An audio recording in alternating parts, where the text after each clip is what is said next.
สวัสดีเนาะนี่มารีวิวกลุ่มน้อง PCP เนาะมีอยู่4 รุ่นตัวนี้เป็นคอนโดเนาะคอนโดอินโดในว่าเขาเรียกว่าคอนโดมินิเนาะทางให้เป็นทางอารูเนาะขนาดจะเป็น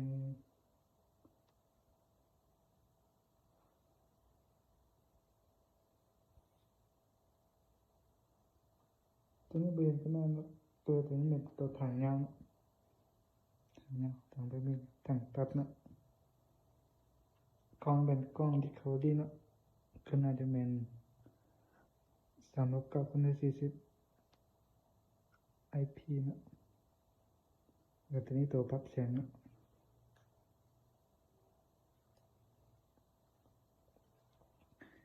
นำเนื้อไลท์เป็นเล่าเงา35 เซนเนาะมาเงา35 เซนตัวนี้เนาะคอนโดมินิเนาะอันนี้มันของอินโดเนาะอินโดวาล์วเป็นวาล์วแก๊สเนาะวาล์วปรับไหนเนาะแก๊สแบบนี้เลย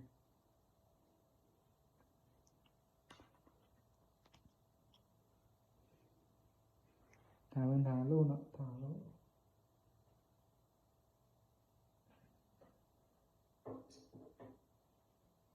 อันนี้ตัวเอ็นไซม์เนาะตัวมีนัตโตหรือว่าเอ็นไซม์อันนี้ตัวออกมาเนาะความบรรจุลมอยู่นี่จะเป็น840เนาะตัวเก่าเป็น780เนาะตัวนี้ตัวล็อกไก่เนาะ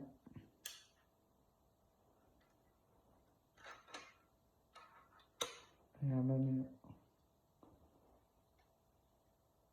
ลาเป็นลาทิเคเนาะยาว70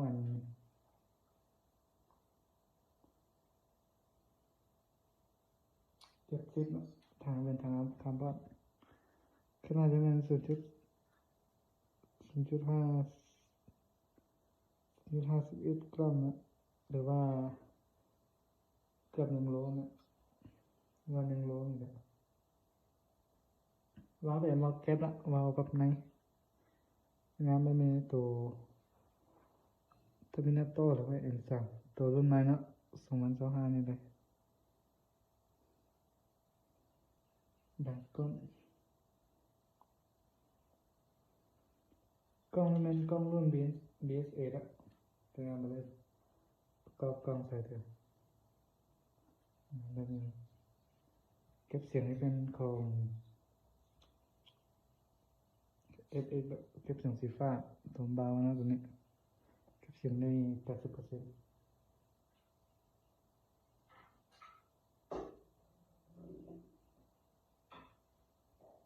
มันรีวิวตัวทาริคอนะ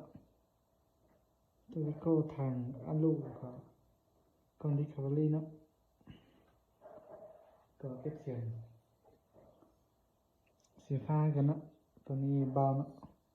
เก็บเสียงตัวนี้เราเป็นลาทิเก้เนาะยาว50 เซน90 เกี่ยว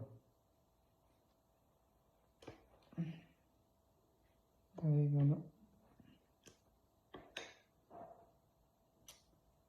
ตัวออกมาแล้วตัวนี้วาล์วเป็นวาล์วแก๊สกัน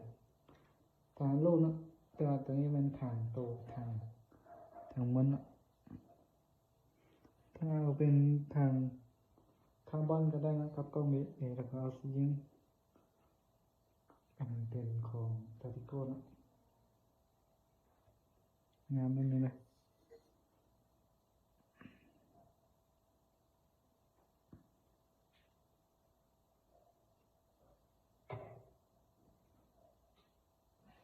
ประมาณนี้รุ่นของ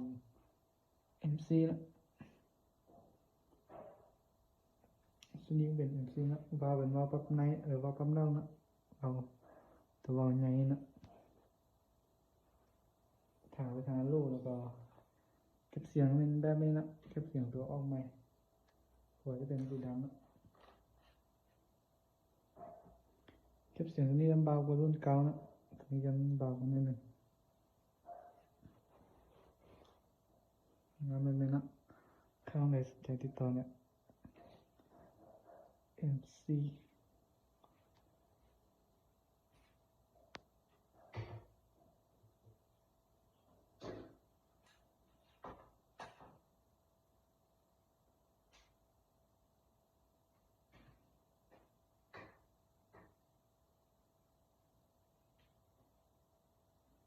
กำลังรีวิวรุ่นของท็อปเอนะท็อปเอจะเป็นแบบนี้นะ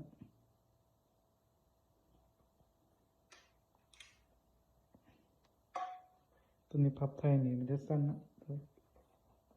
กับเสียงนี่พับไทยนี่มันเป็นแบบนี้นะตัวนี้มันจะเน้นนะ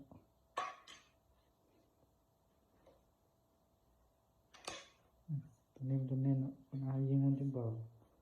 ครับตัวนั้นนะตัวนี้มันของท็อปเอนะตัวรุ่นไหน2025นะตัวนี้มันล็อกไก่นะว่าเป็นล็อกแก๊สกันว่าพับในตัวนี้ตัวปรับลมนะปรับแห้งปรับเบาตัวนี้นะปรับสปริงนะท็อปเอเก็บเสียงสีฟ้ากันนะเก็บเสียงตัวเบาท็อปเอแล้วก็แฟกเตอร์แล้วก็ดากอนก็มีกันนะหรือว่าตัวเขาเอิ้นว่า09นะดากอนท็อปเอบวกนี่